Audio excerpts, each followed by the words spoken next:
The first thing Emily says to me when I walk into the house, no warm greeting, no slight smile, not even a fake polite hello, is, "I want a divorce." 4 blunt words shot at me like bullets. She's leaning against the kitchen counter, arms crossed, wearing that smug half smirk that always sets my teeth on edge. I pause in the doorway, keys in my hand, still dressed in my dusty work clothes, boots leaving smudges on the welcome mat. "Excuse me?" I say, stunned. My heart rate spikes so fast I can feel my pulse hammering in my ears. For months we've been arguing, bickering about bills, daily chores, Lucy's bedtime. But never did I imagine this. Emily huffs, flipping her hair off her shoulder like she's in some shampoo commercial. "What, you deaf now?" she sneers. "I'm done, okay? I'm over this crap. I talked to my lawyer. It's official." She says it with such casual arrogance that it makes my stomach twist. My brain scrambles to catch up. "Emily, can we talk for a second at least?" I manage. "We have a child. You can't just—" She snorts, cutting me off. "A child, yeah. Lucy's 4, and she's more mature than you sometimes. Listen, I'm not going to sit here playing the good wife while you do whatever you want, ignoring all my needs. I have a plan, and it's happening. No more arguments." Her tone is laced with contempt, as if I'm some low-level employee she's about to fire. My mind flashes back to our wedding day, how she beamed at me in that white dress. Now it feels like she's a completely different person. I swallow hard, forcing myself to stay calm. "Emily? Are you serious? A divorce?" I glance at the living room, where Lucy's drawings hang on the wall. Princess castles, rainbow unicorns. She has no idea her world is about to come crashing down. Dead serious. She pulls a set of papers out of a manila envelope on the counter. "Here." She slaps them against my chest. "Read these, sign them, then get out of my way. I need the house, the car, and I'll be filing for child support." I stare at her, not sure if I'm hearing right. "What are you talking about? You need the house, the car?" My voice shakes with confusion and anger. "You want me out on the street?" She gives this mocking little laugh, the sound cold and hollow. "Not my problem. If you want to slum it in some crappy apartment, go ahead. But Lucy's staying with me. I'll expect child support on the 1st of every month. No excuses." I can't believe how callous she's acting. It's like she's rehearsed this scene in her head, determined to show me she's in charge. I open the envelope, skimming through the papers. A divorce petition, a proposed custody arrangement. "Every other weekend?" I mutter, noticing how she's reduced my time with Lucy to just 2 weekends a month. "Emily, that's ridiculous. Lucy and I—" She fixes me with a glare that sends a chill down my spine. "Lucy and you, what? You're never around anyway. Always working late, always complaining you're tired. You think you're father of the year or something?"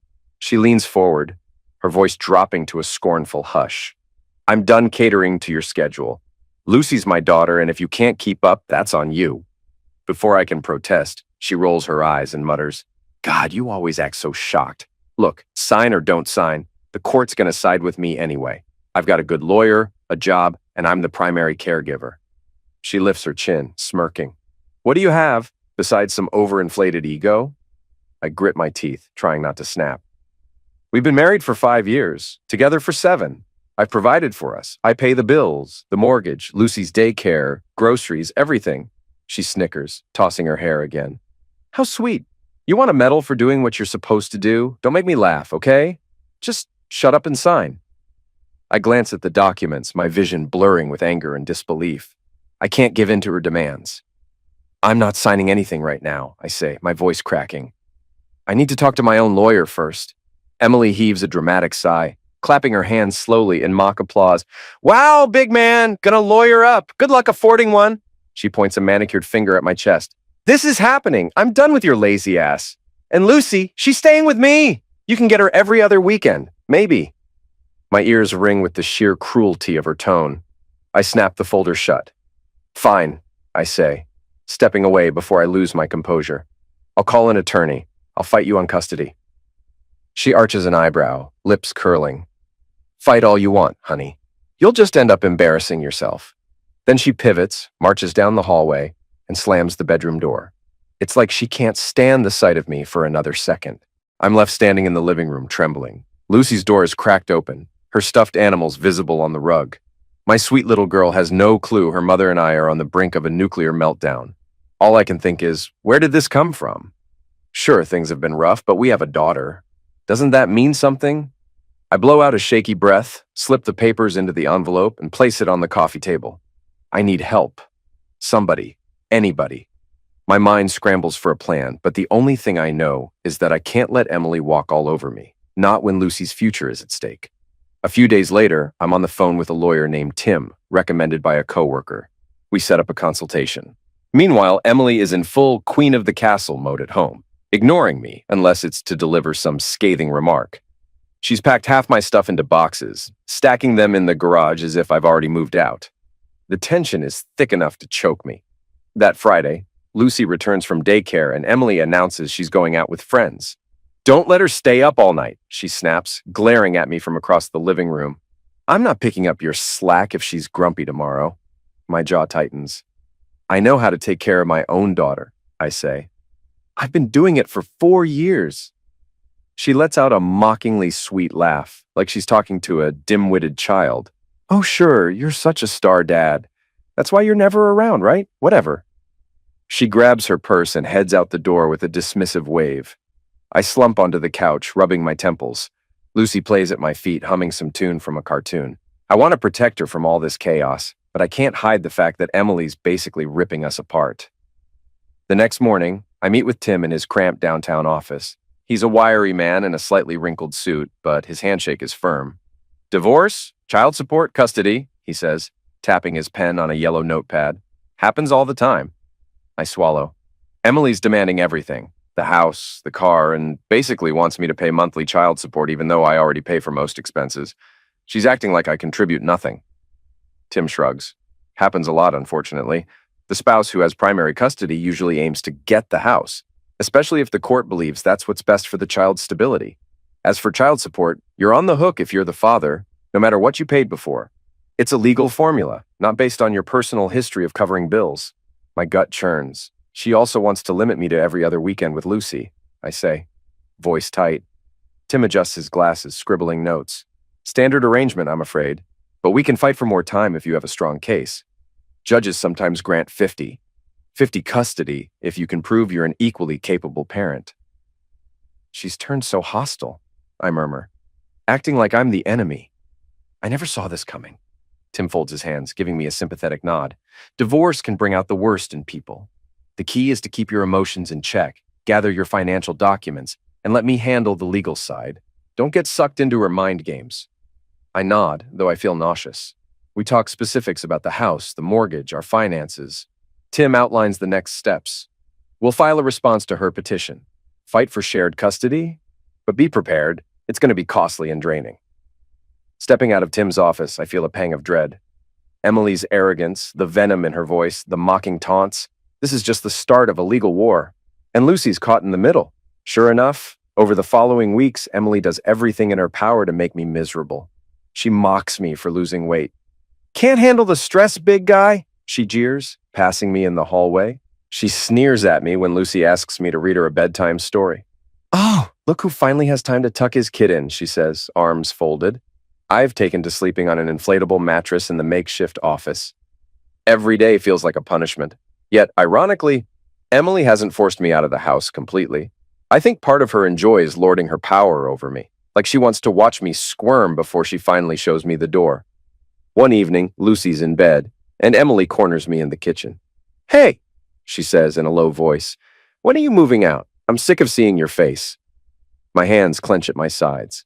I'm not moving out until the lawyers settle everything. I have every right to be here. She scoffs. "Right, because you're so innocent. Listen, I'm not playing games. You're on borrowed time. Once the court finalizes, I'm changing the locks." "That's not how it works," I say through gritted teeth. "You can't just change the locks if..." She throws her head back, letting out a harsh laugh. "I can do what I want, and trust me, the judge won't bat an eye. God, you think you're so smart. You're pathetic." "Emily," I say, trying to keep calm. "This is our family's home." "Lucy's home. Don't you care about stability for her?" Her stare hardens. "I care about not living with you. And Lucy's better off watching me be strong than watching you whine about how unfair life is." Boo-hoo. It's like talking to a brick wall. Her hostility is relentless, each word sharpened to cut me deeper. I swallow my anger and walk away. As if the tension at home isn't enough, my job is also on the line. The constant stress, the arguments, taking time off for court appointments, it all piles up. My boss, Mr. Grant, pulls me aside one day and says, "Your performance is slipping, man. What's the story?" I'm in the middle of a nasty divorce, I admit, rubbing the back of my neck. Custody battles, the works. I'm trying to keep it together. He shakes his head. "I get that you're going through it, but we have a business to run. Clients are complaining about deadlines. You got to step it up or we'll have to let you go." Inside, I'm panicking. 15 years on this job, and suddenly it's on shaky ground because of everything going on at home. I force a smile. "I understand. I'll get back on track." But as weeks pass, balancing Lucy's care, the confrontations with Emily, and my workload becomes impossible. My exhaustion shows in my sloppy proposals, missed deadlines. Finally, the axe falls. I'm called into Mr. Grant's office one Friday. He's not smiling. "I'm sorry," he says, voice clipped. "We're terminating your position effective immediately." My heart drops into my stomach. "You can't. Please, I just need a little more time." "We've given you weeks," he replies. "We need someone fully committed. Clean out your desk." I walk out in a daze, tears of frustration stinging my eyes. I box up my photos of Lucy, my few personal items. Colleagues stare, some giving sympathetic nods. I feel like I've been dragged underwater and can't breathe. Losing my job makes things infinitely worse. I'm barely able to pay the mortgage, the bills, let alone child support once the court issues a temporary order based on Emily's petition. She's triumphant when she hears I'm unemployed, twisting the knife in further. "Oh, you lost your precious job," she says one afternoon. "I guess you're even more worthless now. Good luck paying child support with zero income, genius." My blood boils. "I'm looking for work," I snap, fed up with her ridicule. "The economy's rough, and I have to schedule around caring for Lucy."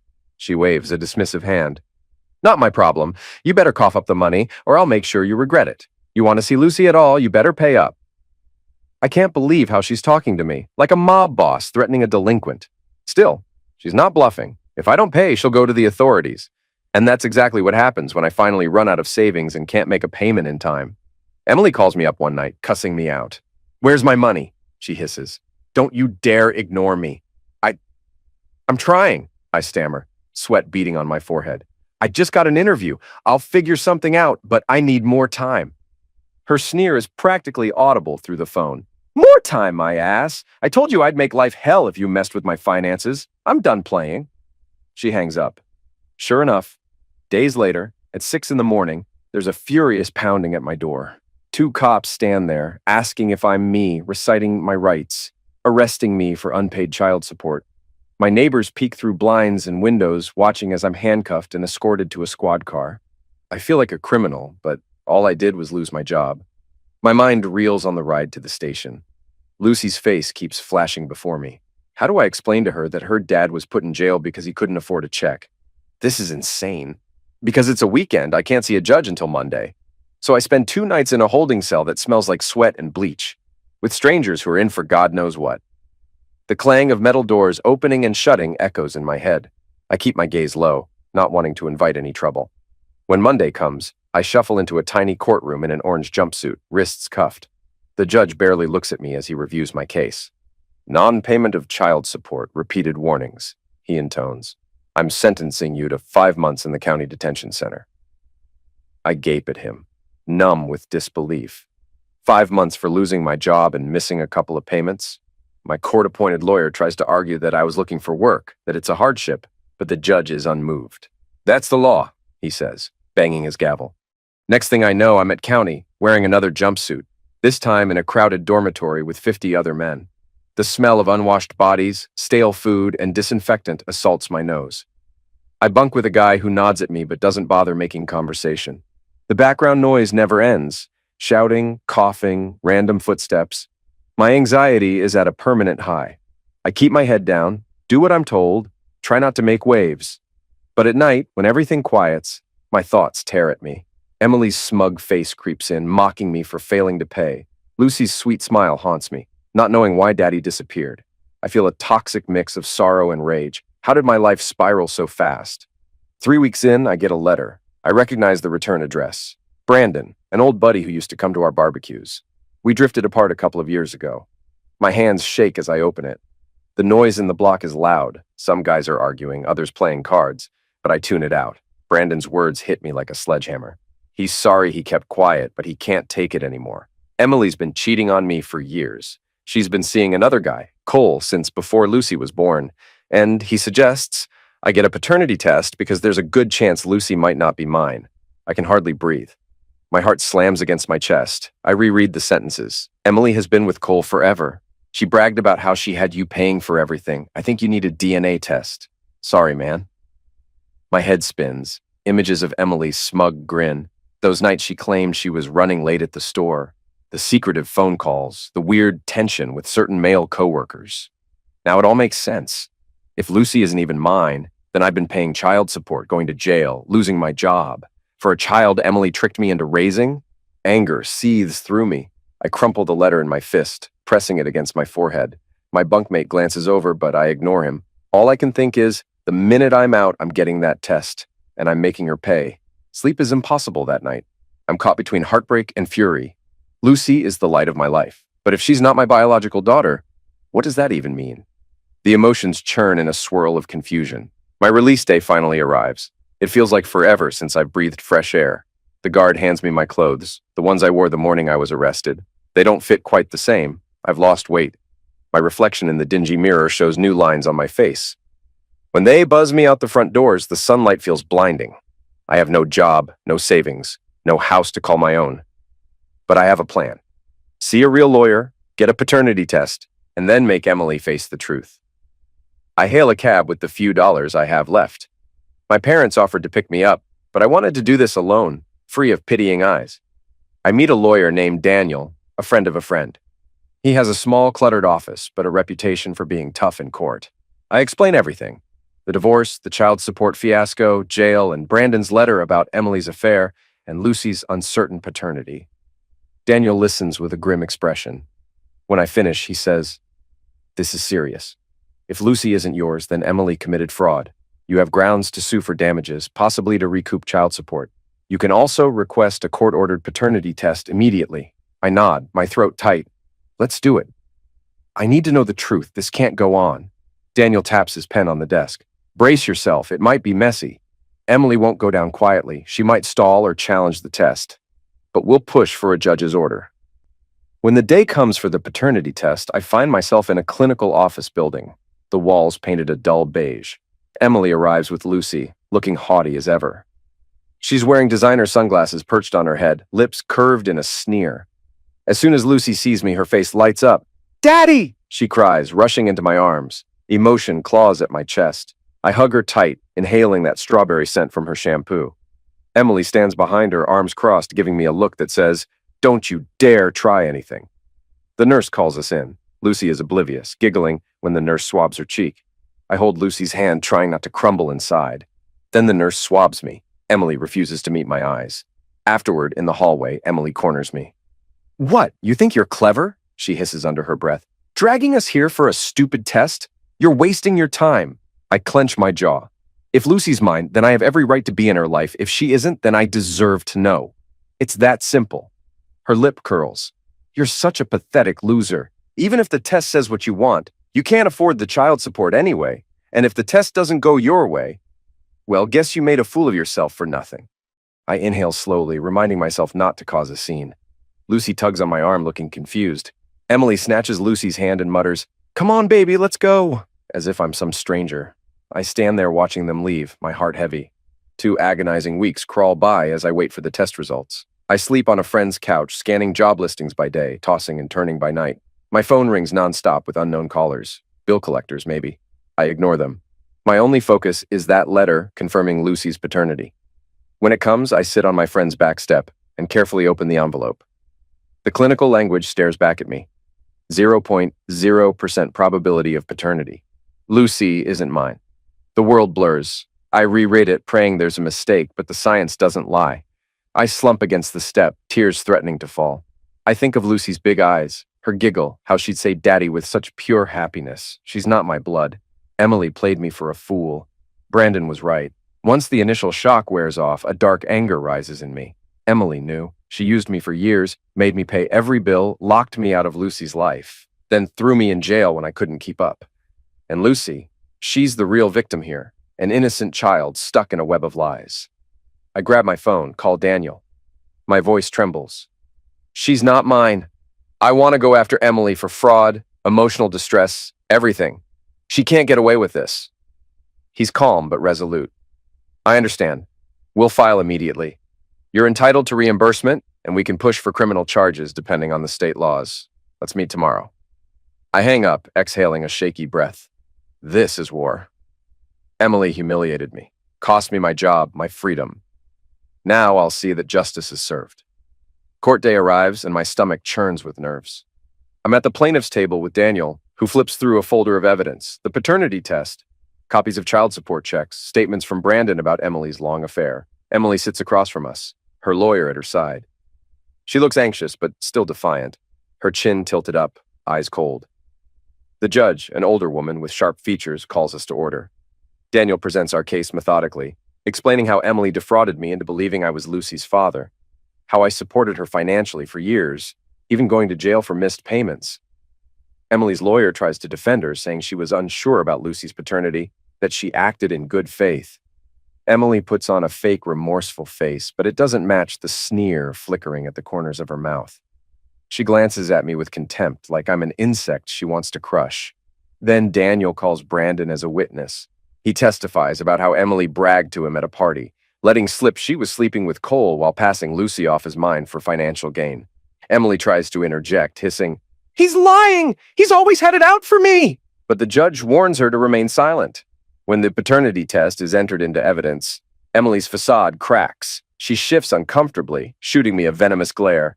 I can almost see the gears turning in her head, looking for a way to slither out of this. Finally, the judge speaks, gaze pinned on Emily. Based on the documentation and testimony, it appears you knowingly deceived Mr. Davis regarding paternity. You demanded child support from him under false pretenses, resulting in his incarceration for non-payment. This is fraud. Emily pales, her bravado faltering. I feel my heart pounding with a mix of relief and righteous anger. The judge continues, "You will be responsible for reimbursing all child support paid. Additionally, given the severity of your deception, the court will refer this matter for criminal charges. I see clear grounds for fraud." Her lawyer tries to protest. "Your Honor, this is an extreme measure." The judge cuts him off. "It is an extreme betrayal. Mr. Davis lost his job, his freedom, and his reputation. The child in question, Lucy, is also a victim of Miss Davis's actions. We must ensure justice." Emily's face goes slack, then twists in rage. She points at me, practically spitting. "This is all your fault. You couldn't just accept that Lucy needed support. You're a worthless—" The judge slams her gavel. "Miss Davis, control yourself." Another outburst, and I'll hold you in contempt. The bailiff steps forward as Emily rants under her breath. "This is bullshit," glaring daggers at me. My pulse races, but inside I feel a surge of vindication. Finally, she's exposed. The judge then addresses custody of Lucy. Given that Emily is facing criminal charges, Cole is Lucy's biological father and apparently has never stepped up. The judge grants me temporary custody based on the argument that I've been Lucy's primary paternal figure. I'm stunned and conflicted. Lucy isn't biologically mine, but she knows me as daddy. Emily is ordered to serve 3 years for fraud. The bailiff leads her away, handcuffs jingling. She's trembling with fury, spitting curses as she passes me. "You'll regret this," she yells, eyes flashing. "Mark my words, you'll regret it." I stand there, watching the mother of the child I raised get taken away. My heart feels heavy. I should be relieved, but a wave of sadness washes over me. Lucy's life will never be the same. After the hearing, Daniel puts a hand on my shoulder. "You did it. Justice was served." I nod, numb. We step out into the bright sunlight. Cameras aren't flashing or anything. This isn't a high-profile case, but it feels dramatic enough for me. My entire world has flipped. Lucy's been staying with my parents while all this unfolded. I head over to pick her up. She's in the backyard, blowing bubbles. The moment she sees me, her face lights up. "Daddy!" she squeals, running into my arms. Tears prick my eyes. Even though I now know she isn't biologically mine, it doesn't change how I feel. I hold her close. "Hey, kiddo," I say softly. "How are you?" She looks up at me with that innocent smile. "Grandma said we could make cookies. Will you help?" I force a grin. "Sure thing." Inside, my mother watches us from the kitchen window. She knows the results of the test. She knows about Emily's sentencing, but she also sees how Lucy still clings to me. Later that night, After Lucy's asleep, Mom pulls me aside. "What's your plan?" she asks gently. I press a hand to my forehead.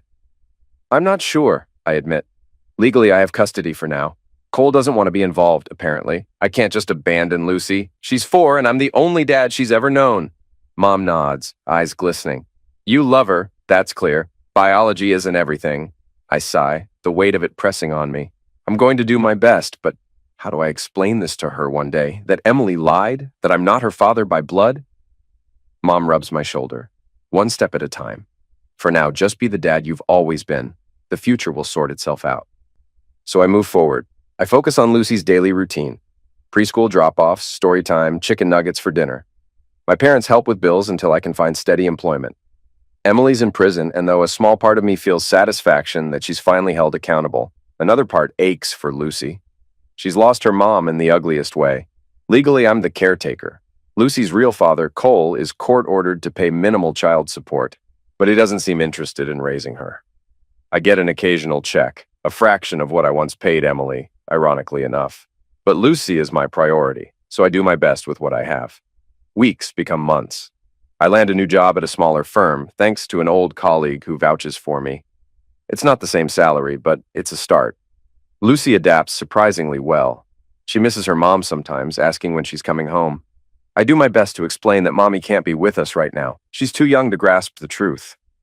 One evening, as I'm tucking her into bed, she looks up and whispers, "Daddy, do you love me?" Her question punches me in the chest. "More than anything in the world, Lucy," I say, stroking her hair. She nods, satisfied, and drifts off to sleep. Tears slip down my cheeks because I realize, in that moment, none of the DNA drama matters to me. She's my girl. I'm her dad. I'd walk through fire for her. Months later, I'm summoned to a follow-up hearing about Lucy's custody. Emily's locked up, but she filed some motion claiming she wants Lucy back once she's released, insisting she was wrongly convicted.